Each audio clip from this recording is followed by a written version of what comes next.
Assalamualaikum warahmatullahi wabarakatuh. Perkenalkan, nama saya Muhammad Musa Putra dengan nomor induk mahasiswa 2024 15 10 131. Saya dari kelas Ilmu Komunikasi A3. Saya membuat video ini untuk mengerjakan tugas ujian tengah semester mata kuliah Bahasa Indonesia dengan tema kenapa sih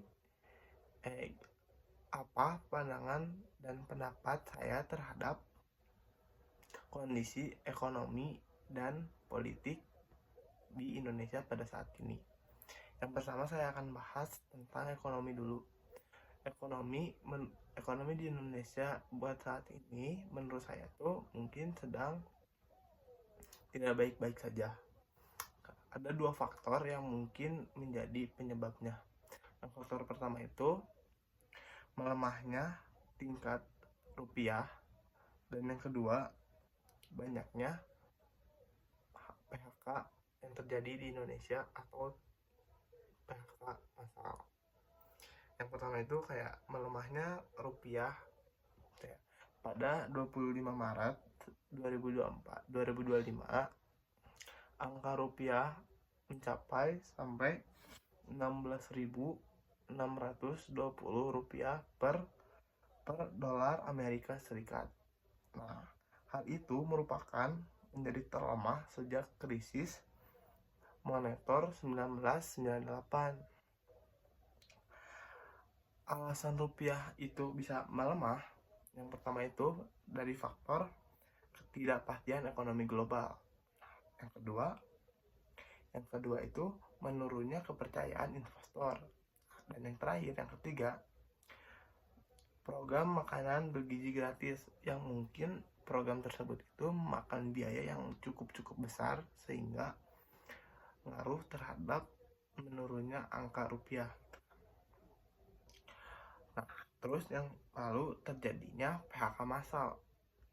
Nah, dalam beberapa bulan terakhir ratusan sampai ribuan orang kehilangan pekerjaannya. Contohnya itu seperti di PT Cingelú Tangerang kolaps, sebanyak 2.400 orang gitu kan. Sebanyak 2.400 buruh kehilangan pekerjaannya.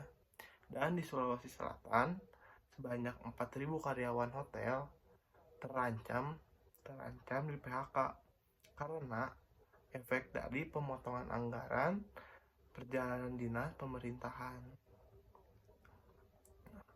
Menteri Ketenagakerjaan mengungkapkan bahwa pada tahun kemarin, pada 2024, kasus PHK ini sampai ke angka 80.000 kasus PHK. Nah, kalau pada tahun ini 2 bulan terakhir itu dikatakan dari Kementerian Ketenagakerjaan mencatat pada jumlah bulan Februari itu mencapai 18.610 orang, meningkat 460% dibandingkan bulan Januari 2025 yang hanya mencatatkan hingga 3.325 kasus saja.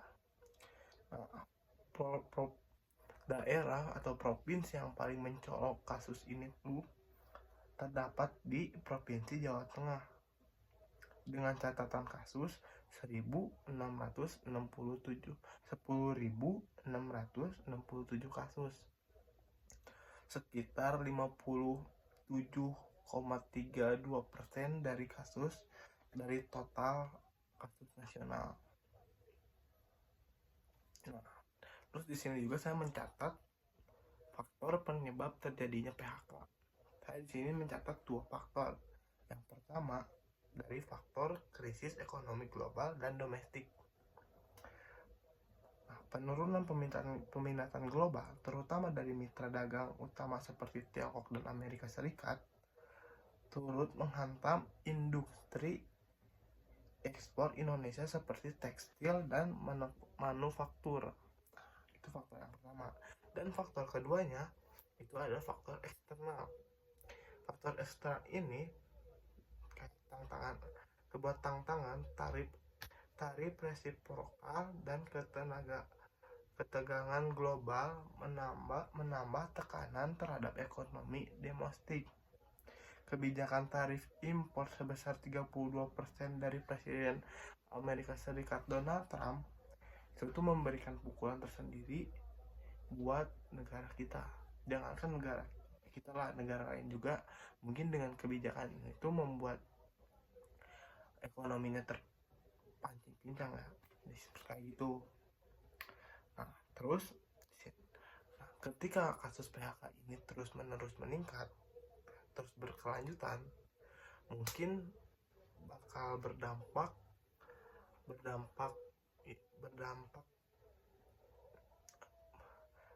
berbahaya buat kita. Yang pertama itu kayak pengangguran semakin banyak, terus daya beli menurun, kejahatan meningkat, dan ekonomi pun makin anjlok kayak gitu.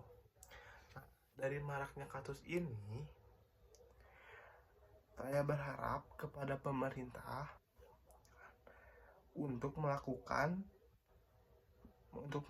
percepatan pembentukan Satgas PKK serta memastikan pekerja terkena dampak menerima hak secara adil dan tepat waktu, karena Satgas ini bertujuan untuk mengantisipasi PHK berkelanjutan dan memastikan bahwa hak-hak pekerja itu sudah terpenuhi.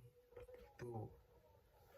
Lanjut ke politik di Indonesia. Sekarang Indonesia masih dikategorikan sebagai negara dengan demokrasi cacat oleh berbagai lembaga internasional. Dan jika kita perhatikan secara mendalam, kondisi demokrasi kita memang sedang tidak baik-baik saja. Ada tanda-tanda jelas yang menunjukkan bahwa demokrasi kita tuh menuju ke kemunduran, bukan ke kemajuan. Nah, contohnya partai politik yang seharusnya menjadi ruang bagi pendidikan politik dan penguatan demokrasi justru seringkali terlihat lebih sibuk dengan agenda kekuasaan. Fungsi utamanya sebagai wadah aspirasi dan pekaderan masyarakat perlahan tergeser, terganti menjadi alat transaksional dan kendaraan elit untuk memperluas pengaruh. Kita juga menyaksikan bagaimana kebebasan sipil mulai dibatasi. Kritik terhadap kekuasaan tidak disambut sebagaimana dari demokrasi yang sehat, melainkan dibungkam dengan berbagai cara. Partisipasi politik pun semakin terdistorsi dan kualitas pemilu yang seharusnya menjadi puncak pesta demokrasi justru mulai diragukan netralitas dan keadilannya.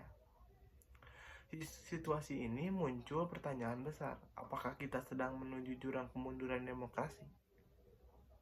Ada kekhawatiran yang tidak bisa kita abaikan, bahwa demokrasi yang kita miliki kini bisa saja berubah menjadi wajah baru dari otoritarianisme di mana prosedur demokrasi masih dipertahankan, tetapi esensinya sudah ditinggalkan. Kita perlu